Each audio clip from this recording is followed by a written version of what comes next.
बिस्मिल्लाहिर्रहमानिर्रहीम। आज की इस वीडियो में हम टी.एस. इलियट का एक फ़ेमस ऐसे ट्रेडिशन एंड इंडिविजुअल टैलेंट देखेंगे। टी.एस. इलियट ने इस ऐसे को 1919 में लिखा था और ये द ईगोइस्ट नामी मैगज़ीन में शामिल हुआ था। टी.एस. इलियट मॉडर्न एरा का एक बहुत बड़ा क्रिटिक, प्ले राइट और पोएट है। तो स्टार्ट करते हैं इस वीडियो को। टी.एस. इलियट एक अमेरिकन बोर्न ऑथर था। 1888 में पैदा हुआ, 1965 में इसकी डेथ हुई। ये मॉडर्निज़म में इसका बहुत बड़ा नाम है, यानी एज़रा पाउंड और टी.एस. इलियट का इनकी बाहमी दोस्ती भी थी। और एज़रा पाउंड भी अमेरिका में पैदा हुआ था। बाद में मेरे ख्याल में दोनों जो है वो इंग्लैंड चले गए थे। तो टी.एस. इलियट ने हार्वर्ड और ऑक्सफोर्ड जैसी यूनिवर्सिटी से तालीम हासिल की हुई थी। टी.एस. इलियट ने अपने इस ऐसे को बेसिकली 3 हिस्सों में डिवाइड किया है। First of all, he gave the concept of tradition. What is tradition? Secondly, in second portion, he tells us what is the impersonal poetry, what is impersonality. He championed impersonality over the personality. शख्सियत को जुदा कैसे करना है शायरी से। और तीसरा आ जाता है कंक्लूजन की तरफ।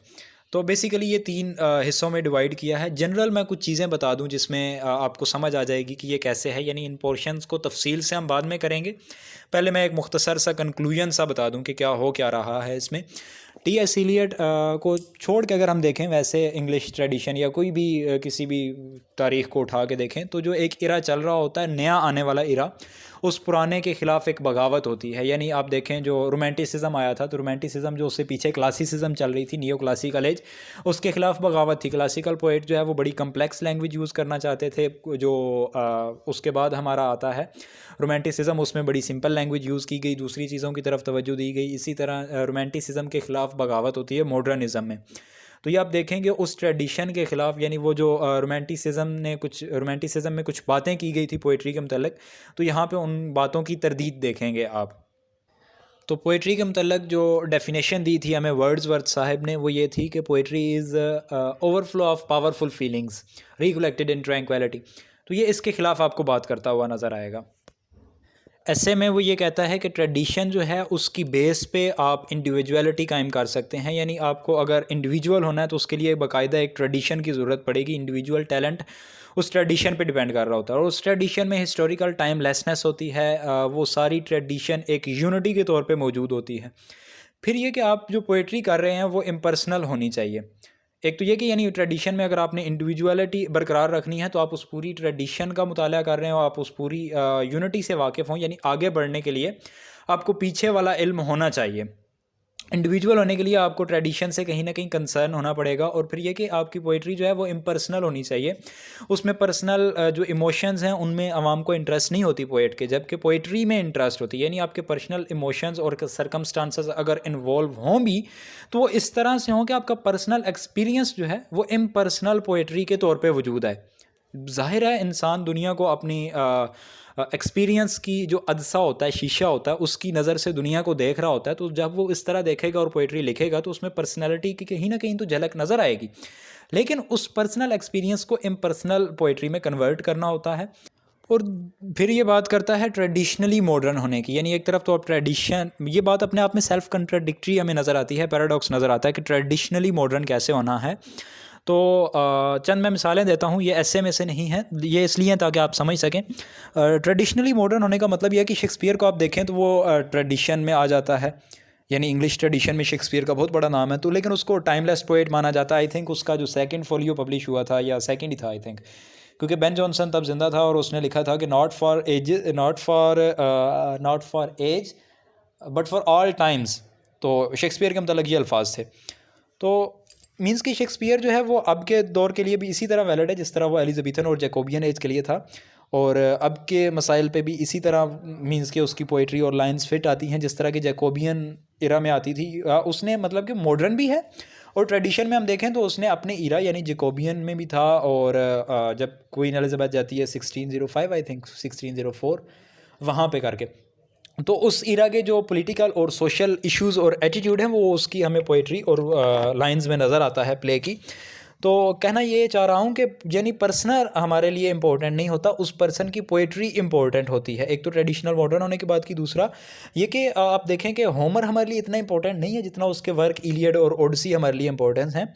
तो ओडिसी हमारे लिए इंपॉर्टेंट है क्योंकि वो मीन्स के हमें जो बहस करनी होती है या तनकीद करनी होती है, क्रिटिसाइज़ करना होता है, वो पोएट को नहीं, उसकी पोइट्री को किया जाता है। तो अब इस ऐसे को मैं बाकायदा मीन्स के सामने टेक्स्ट खोल के रखता हूँ और उसमें से पॉइंट्स मैं निकाल निकाल के आपके सामने प्रेजेंट करता जाऊँगा, यहाँ तक ये जनरल कुछ बातें कि इसमें ये कहना क्या चाहता है। टी.एस. इलियट कहता है कि ट्रेडिशन का लफ्ज़ सुनते ही हमें बड़ा फ़ील होता है कि शायद ये कोई डेरोगेटरी टर्म है, हम किसी का ऐब बयान कर रहे हैं या किसी की मज़म्मत में ये अल्फाज कह रहे हैं। यानी अगर कहा जाए कि फ़लाँ शख्स की जो पोइट्री है वो बड़ी ट्रेडिशनल है या बड़ी रवायती है, तो इसमें जो मज़म्मत का पहलू है वो ज़्यादा नुमायाँ होता है, यानी तारीफ़ का पहलू कम है और क्रिटिसिज़म इसमें उस पर ज़्यादा बन रही है। वैसे हमारे यहाँ तो क्रिटिसिज़म का मतलब यही होता है कि किसी को तनकीद करके बुरा भला कहना, लेकिन तनकीद का मतलब होता है अच्छाई और बुराई को अलग अलग करके दिखाना, यानी अच्छाई पे भी बात करना तनकीद ही होती है। तो बाकी देखें उसमें आगे कहता है कि इसमें हमारे पास जो है बड़ा स्लाइट इसमें हमें नोशन नज़र आता है तारीफ़ का। अगर हम इसको रिलेट करें, जो हमारे पास पुरानी बिल्डिंग्स होती हैं यानी आसार कदीमा को अगर हम एक नई तर्ज पे तामीर करें तो फिर हम कहें कि इसमें ट्रेडिशनल लुक है, तो फिर हमें लगता है कि हाँ ट्रेडिशन जो है वो ज़रा पॉजिटिव मीनिंग में यूज़ हुआ है। वैसे जो इंग्लिश लोग हैं, इंग्लिश पीपल हैं, उनको शायद इस वर्ड से जो है फैक्शन डेवलप होने में टाइम लग जाए क्योंकि वो इसका सही मतलब नहीं जानते। फिर आगे कहता है कि हर एज जो है उसमें दोनों तरह के मिजाज होते हैं, यानी हर नस्ल और हर ज़माना अपने अंदर एक तो क्रिएटिव उसका मिजाज होता है, टेम्परामेंट होता है, और दूसरा उसका क्रिटिसिज्म वाला टेम्परामेंट होता है। एक तनकीदी मिजाज होता है और एक तख्लीकी मिजाज होता है। कहता है कि फ़्रेंच ट्रेडिशन में हम देखें तो उनके पास जो है तनकीदी शऊर बहुत ज़्यादा है, उन्होंने बहुत ज़्यादा क्रिटिसिज्म का उनके पास लिटरेचर मौजूद है, लेकिन हम इस पर बाज़ दफ़ा तो अफसोस करते हैं, बाज़ दफ़ा हम खुश होते हैं कि उनके पास इतनी ताज़गी और बरजस्तगी मौजूद नहीं है जितनी हमारे पास मौजूद है। फिर कहता है कि तनकीद याद रहे इतनी ही ज़रूरी है जितनी कि सांस लेना है। जब हम एक किताब पढ़ते हैं तो हमारा हक़ होता है कि हम जो भी हमारे दिल में जज्बात और ख़यालात हैं हम उनका इजहार करें, और उनका इजहार करना कोई बुरी बात नहीं होती। और फिर कहता है कि जो तनकीद हो चुकी है या जो क्रिटिसिज्म हो चुकी है उस पे क्रिटिसिज्म करना भी कोई बुरी बात नहीं होती। असल में जब हम एक शायर को इस तरह से पढ़ते हैं कि हम देख लें कि इसकी शायरी में ऐसा क्या है जो दूसरे शुअरा की शायरी में मौजूद नहीं है, तो इससे हमें उस शायर की इंडिविजुअलिटी का पता चलता है और हमें समझ आती है कि इसका असल जो इसके पास टैलेंट है वो क्या है। लेकिन जब हम एक शायर को पढ़ रहे होते हैं और हमें शायर का इनफरादियत, इंडिविजुअलिटी और उसके असल टैलेंट की समझ आ रही होती है, उसके बावजूद हम देखते हैं अगर हम तअस्सुब का पर्दा ना लगाए बैठे हों अपनी नज़रों पे, तो हमें समझ आती है कि इस शायर में जो इंडिविजुअलिटी है और ऐसी चीज़ें जो बिल्कुल इसे यूनिक बना रही हैं, उनके मुतल्लिक़ भी अगर हम गौर करें तो हमें समझ आती है कि इन चीज़ों को भी हमारे जो गुज़रे हुए शुअरा हैं, मरहूम शुअरा हैं, वो बड़ी शिद्दत के साथ इस चीज़ को बयान करके गए हैं जिस चीज़ को ये बयान कर रहा है। मीन्स के जो टैलेंट हमें इंडिविजुअल नज़र आता है, अगर हम उसको गौर से देखें तो हमें समझ आती है कि ये चीज़ तो पुराने शायर इससे बेहतर शायद अंदाज़ करके अदा करके गए हैं इसी बात को। फिर कहता है कि अगर ट्रेडिशन का मतलब ये है कि जो भी पहले वाले शुअरा करके गए हैं या जो भी पहले वाले लोगों का तरीका रहा है उस पर आंखें बंद करके चला जाए, तो ये बात फिर हमें ट्रेडिशन को फॉलो नहीं करना चाहिए। यानी इस तरह के रुझानात जो हैं वो फ़ौरन ही डाई कर जाते हैं, मर जाते हैं। और ये बात भी हमारी तस्लीम शुदा है कि जो भी नई चीज़ आ रही है, न्यू चीज़ आ रही है, यानी जिद्दत जो है वो पुरानी चीज़ को बार बार रिपीट करने से, यानी जिद्दत जो है वो तकरार से बेहतर होती है। और रिवायत जो है यानी ट्रेडिशन जो है ये किसी को आंखें बंद करके बैठे रहने से नहीं मिल जाती, बल्कि इसके लिए हमें बहुत ज़्यादा मेहनत करनी पड़ती है। इसके लिए हमें कॉन्शियस होना पड़ता है अबाउट हिस्ट्री, तारीख़ी शऊर चाहिए इसके लिए, और इस तारीख़ी शऊर के लिए हमें सूझबूझ की, अकल की, फ़हम की, इदराक की ज़रूरत पड़ती है। तो अब अगर कोई शख्स शायरी लिखने बैठा है, उसे एक तो अपनी नस्ल का ख्याल होना चाहिए जिसके लिए वो लिख रहा है, उसको साथ ही ये भी पता होना चाहिए कि उसकी ट्रेडिशन में, उस जिस ज़ुबान में वो लिख रहा है उस ज़ुबान की ट्रेडिशन क्या है। उसके बाद कहता है कि जो ट्रेडिशन होती है ना, ये एक यूनिटी की तरह है, यानी यूरोप का जो सारा लिटरेचर है होमर से लेकर बाद में आने वालों तक, और जो उसका अपना मुल्क का लिटरेचर है, वो सारा अदब एक ज़िंदा और मरबूत कड़ी है, एक जुड़ी हुई कड़ी है, एक ज़िंदा निज़ाम के तौर पे मौजूद है। और जब किसी पोएट को ये हिस्टोरिकल कॉन्शियसनेस आ जाती है तो फिर उसे समझ लगती है कि वो अपना मकाम किस तरह से बिल्ड करेगा और जिस मुआशरे में वो लिख रहा है उसमें अपनी मुआसरत का शऊर उसे कैसे मुयस्सर होगा। कोई भी जो फ़नकार है, कोई भी शायर है, कोई भी लिखने वाला लिखारी है, तो वो अपनी ज़ात में कोई मुकम्मल हैसियत नहीं रखता।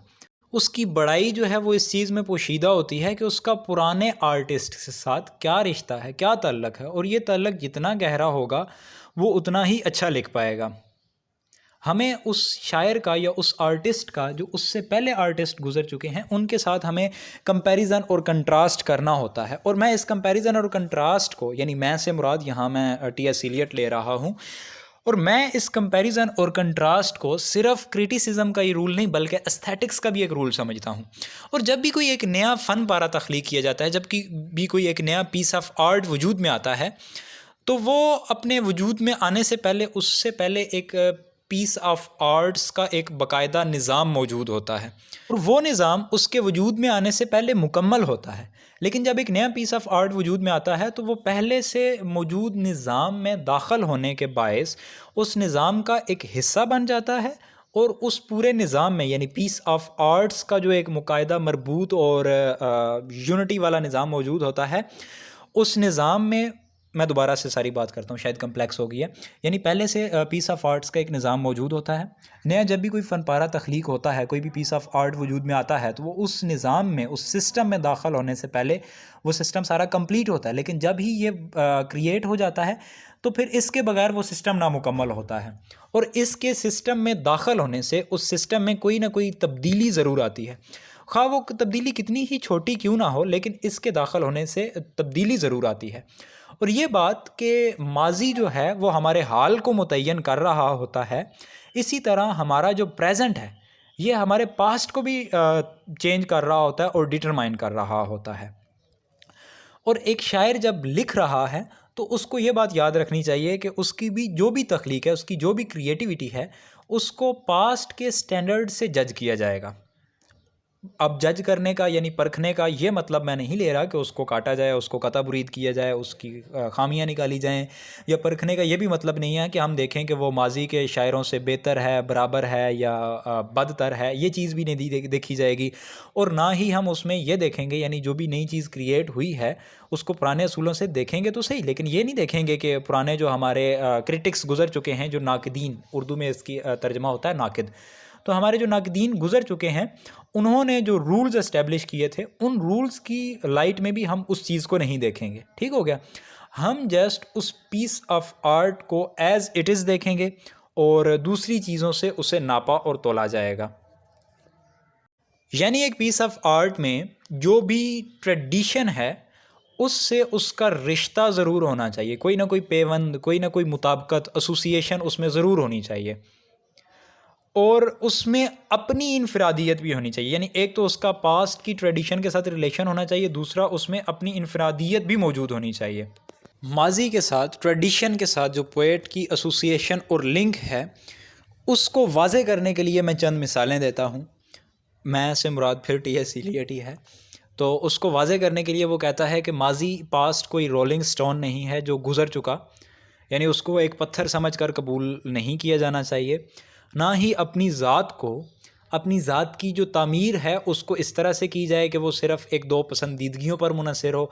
ना ही अपनी ज़ात की तामीर को इस तरह से किया जाए कि वो जस्ट एक उससे पास्ट का कोई ना कोई दौर या एरा पसंद हो, बल्कि वो पीछे कह के आया है ना कि सारा पास्ट एक यूनिटी है। जो पास्ट से मुराद past tradition of literature and art, तो वो जो पास्ट की ट्रेडिशन है वो एक मुंसलिक कड़ी है, उसको पूरे के पूरे तौर पे समझना चाहिए। यानी उसमें हमें देखना चाहिए कि माजी का जो मरकज़ी और असली मीलान था वो क्या था, यानी माजी में जो इंटेंशंस थी और जो मरकज़ी चीज़ थी, सेंट्रल चीज़ थी, वो क्या थी, ये हमें समझना चाहिए। तो उसको ये भी समझना चाहिए लिखने वाले को कि फ़न जो है वो कभी भी स्टैटिक नहीं होता। Art is not static, art is always moving. ठीक है, कभी भी फ़न का जो मवाद है, यानी जो आर्ट की बुक्स हैं, या मवाद से मुराद हम क्या लेंगे, सब्जेक्ट जो है आर्ट का, या जो टॉपिक है वो एक जैसा नहीं रहता, वो चेंज होता रहता है। उसे समझना चाहिए कि पूरे यूरोप का जहन, बल्कि उसके अपने मुल्क का जहन भी एक ऐसा जहन है जो कंटिन्यूसली इवोल्यूशन में है, जो यानी वो जो चेंजिंग्स आ रही हैं उसमें, और ये चेंजिंग एवोल्यूशन की तरह है। यानी ये इसमें हम ये नहीं कह सकते कि शेक्सपियर या होमर पुराना हो गया या फ़लाँ पुराना हो गया। तो ये एक मीन्स के आप इससे कहता है कि एक पेचीदगी कह सकते हैं। फिर आगे चल के किसी का कोट नकल करता है और उस बंदे का नाम नहीं लेता, कहता है कि उस शख्स ने कहा कि फ़लाँ जो था वो हमसे कहीं गुना पीछे रह गया क्योंकि हम उससे ज़्यादा जानते थे।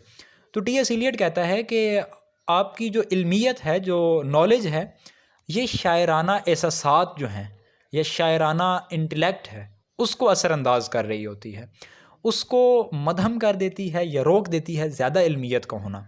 लेकिन वो कहता है कि शायर के लिए डेफ़िनेटली इल्म का होना भी ज़रूरी है ताकि वो बात कर सके और उसकी अंदर जो है वो कबूलियत पजीरी आ सके, वो चीज़ों को कबूल कर सके और वो जो है वो सुस्त ना हो जाए। और इल्म जो है बाज़ लोगों के अंदर ये आगे यही बात करता है कि इल्म को जो हम इम्तिहान, ड्राइंग रूम या फिर लंबे लंबे लेक्चर्स और के ज़रिए नहीं माप सकते। कुछ लोग इल्म को बड़ी जल्दी जज्ब कर लेते हैं, जबकि कुछ लोग होते हैं जो इल्म को हासिल करने के लिए बड़ी उनको मसाइल का सामना करना पड़ता है, बड़ा मेहनत करनी पड़ती है। फॉर एग्ज़ाम्पल शेक्सपियर जो था, उसने प्लूटार्क नाम का एक ऑथर था पुराने ज़माने में, आई थिंक ग्रीक था, मुझे नहीं याद सही से। तो प्लूटार्क जो था उसको पढ़ने से शेक्सपियर ने हिस्ट्री का इतना नॉलेज हासिल कर लिया जितना बाकी लोगों ने सारे ब्रिटिश म्यूज़ियम को पढ़ने से भी हासिल नहीं कर सके। तो बात यह है कि शायर जो है उसके लिए ज़रूरी है कि वो माजी का शऊर हासिल करे और फिर उस शऊर को तरक्की दे या सारी उम्र तरक्की देता रहे। और शायर को चाहिए या अदीब को चाहिए, राइटर को चाहिए, वो अपनी सेल्फ़ को, अपनी ज़ात को किसी ऐसी चीज़ की स्पुर्द कर दे जो उसकी अपनी ज़ात से ज़्यादा कीमती हो, यानी अपने आप को आर्ट के स्पुर्द कर दे। एक फ़नकार की जो तरक्की है वो अपनी ज़ात की मुसलसल कुर्बानी में और अपनी शख्सियत को मुसलसल मादूम कर देने में, गायब समझने में पोशीदा है।